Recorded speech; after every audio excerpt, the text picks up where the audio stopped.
Now we're working off the elbow 2-on-1. So just a note, it doesn't matter if you're an older jiu-jitsu practitioner or a younger jiu-jitsu practitioner.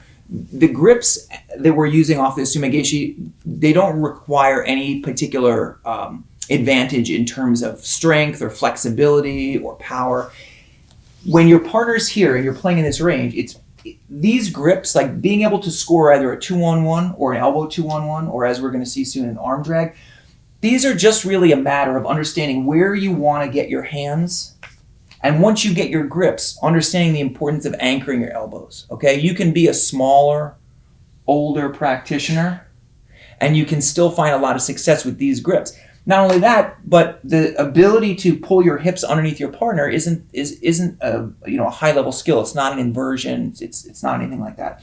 It really just requires you to keep your body rounded. And so if you can do that and get to here, you're going to be able to elevate your partner and start to create a bunch of problems for them. Now, we've seen that when we get our partner to here, the option is for us to either sweep our partner or enter into ashigarami. Now, Plasto knows this, and for this reason, he wants to hide his legs. Okay, if he keeps his heels back this way, it's very difficult for me to enter into ashigarami. Now, we saw we can sweep out to our left side, but we also have another opportunity, which is one where we expose our partner's back. So we're simply going to pass our partner's arm out in this direction and take one of our hooks out. When that happens, that's going to drop our partner here between our knees, and we have nice back exposure, and we're ready to start to go. So what do we need to do in terms of transitioning from here up to the back?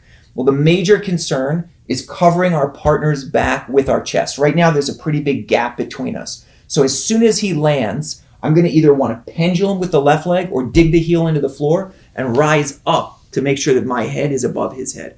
Once that happens, now we can switch to a situation where we have the back, head, and arm. We can connect our chest to our partner's back. When Plasto goes to either turn away from me or to put his back on the floor, he finds it's very, very difficult. And then from here, we can start to look to go into all manner of attacks. So we use the threat of sumigeshi off to the left and the threat of ashigarami directly overhead to create a situation where we can pass our partner's elbow by. So 1, wrist elbow, elbows in. 2, slide, elevate, threaten to the left.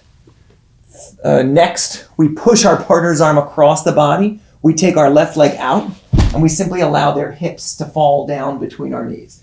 Then we focus on covering our partner's chest, back with our chest, and we lock our hands. Try to avoid the common mistake of covering your partner's back with your chest and keeping your head away from them.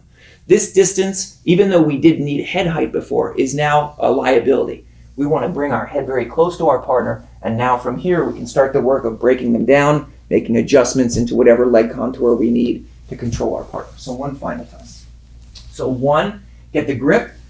2, slide forward. 3, elevate and threaten. Now from here, misdirect, climb, chest to back, head over head. Once our hands are locked, we're in a place where we can recline and start to work to manage our hooks, either 2 hooks in or any other variation that you like to play from here.